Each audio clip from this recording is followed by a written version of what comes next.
any other person desires. This is why several churches still don't acknowledge marital rape. Because when you get married, they believe you lose your ability to not give consent. I mean, if you want to marry somebody, which is not something I ever want to take part of, but if you want to, marrying someone does not mean yes going forward. It means maybe. And greed is, I mean, you look at the top 3 reasons why people divorce. Money is always number 1 and number 2. Because money matters a lot more than it should. But, I mean, you look at crime.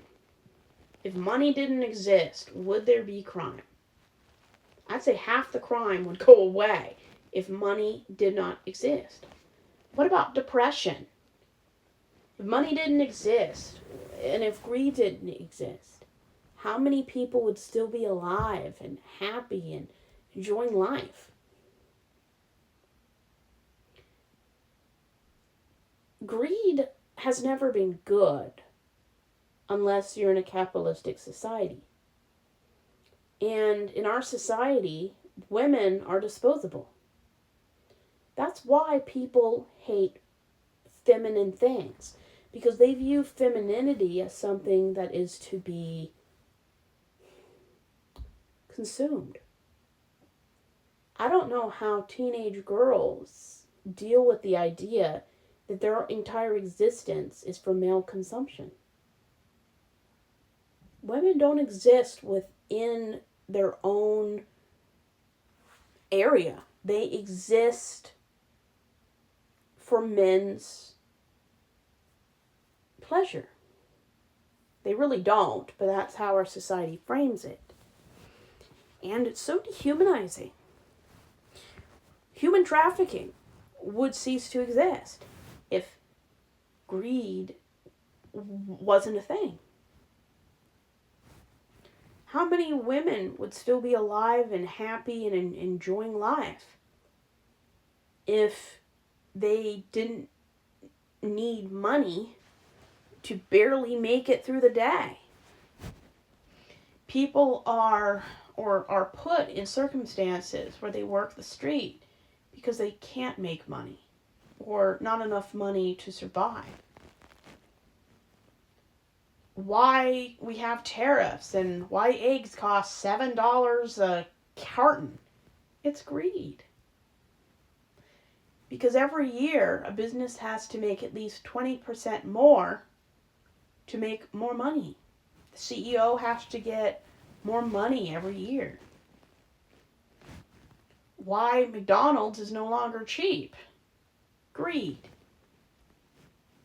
It's funny how 20 years ago people complained that gasoline was $1.75, and living in LA for almost a year, it was anywhere between $5 and $8. I kid you not. There was a $7.90 a gallon Chevron gas station near Beverly Hills. It's all about greed. We've stopped caring about our fellow man, and we always have to raise prices because of greed.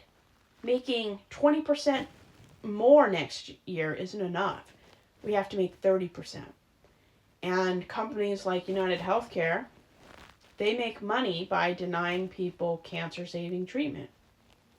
If that's not murder, someone educate me in the comments. Greed is more important than human life. Greed, the love of money is the root of every evil known to man.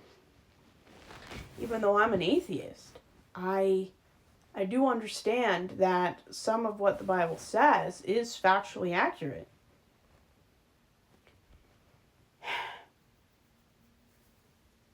Certain megachurches are famous because of how big and how flashy they are. Instead of building a temple for 500 people to sit, give the money to the poor. Better yet, get the poor jobs so they can boost the economy. And conservative values, Republican ideals, it's all about greed. That's what white privilege is. Keeping the power for a small percent of people. Patriarchy isn't all about men's privilege. It's about 20% of male privilege. Some people say it's the 80-20, and I kind of agree. Not the way incels believe, obviously. But I honestly believe the patriarchy benefits 20% of men and makes the other 80% as pathetic and as unhappy as 90% of women are. And church greed is so vast. And I love history.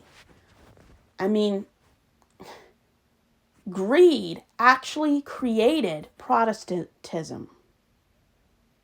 Why are there 40,000 Protestant denominations? Because one man was so greedy, he needed to fund his treasury by creating the Anglican Church. If you go back to the 1530s, Henry VIII, King of England, walked away from the Catholic Church so he could marry a woman of his own choice to have an heir. And the Anglican Church he created, he was able to pilfer all of the Catholic monasteries and seize that for himself. The property, the money, the relics. We have actually created over 40,000 denominations of Christianity due to greed. Why people create more churches and create more denominations of Christianity? It's all about greed. You want to get wealthy? Create a religion. And every denomination, all the way back to the very beginning, believe that their version of Christianity is the only legitimate way to practice it. And that's not just Christianity. That's every religion. You look at Islam. I'm sure there's different branches of Islam. There's probably conservative, progressive, somewhere in between. Then there's the extreme versions that scare a lot of people. But nobody's more scary than the extreme Christians. Because 3 out of 4 mass shooters in America right now are right-wing conservative white men. And every religion has existed and might still be around due to greed. Most wars were started by greed. And if not greed, then envy. Envy usually is a result of greed. And you look at mega churches. I forget what the guy's name is, but his last name is Morris. He was recently arrested for hurting a kid in the 80s. Dr. Dobson, another guy who recently died, I think in August of this year, he liked to write books about beating up your kids. The whole MAGA cult is about greed and white privilege. Because white privilege, it all comes down to greed. Believing yourself superior so you can get wealthier, richer, more influenced. I mean, greed is why the worst parts of society exist. And you never have enough money. If you have one jet, you start working on getting a second jet. Why the most famous televangelists have been found out for being on the down low, visiting prostitutes, having multiple mistresses, drug users, pedos.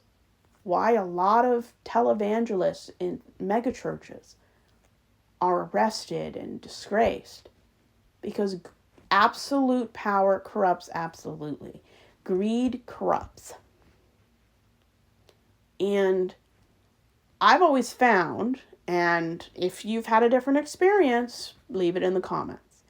I've found that the smaller the church is, the better and safer environment usually is.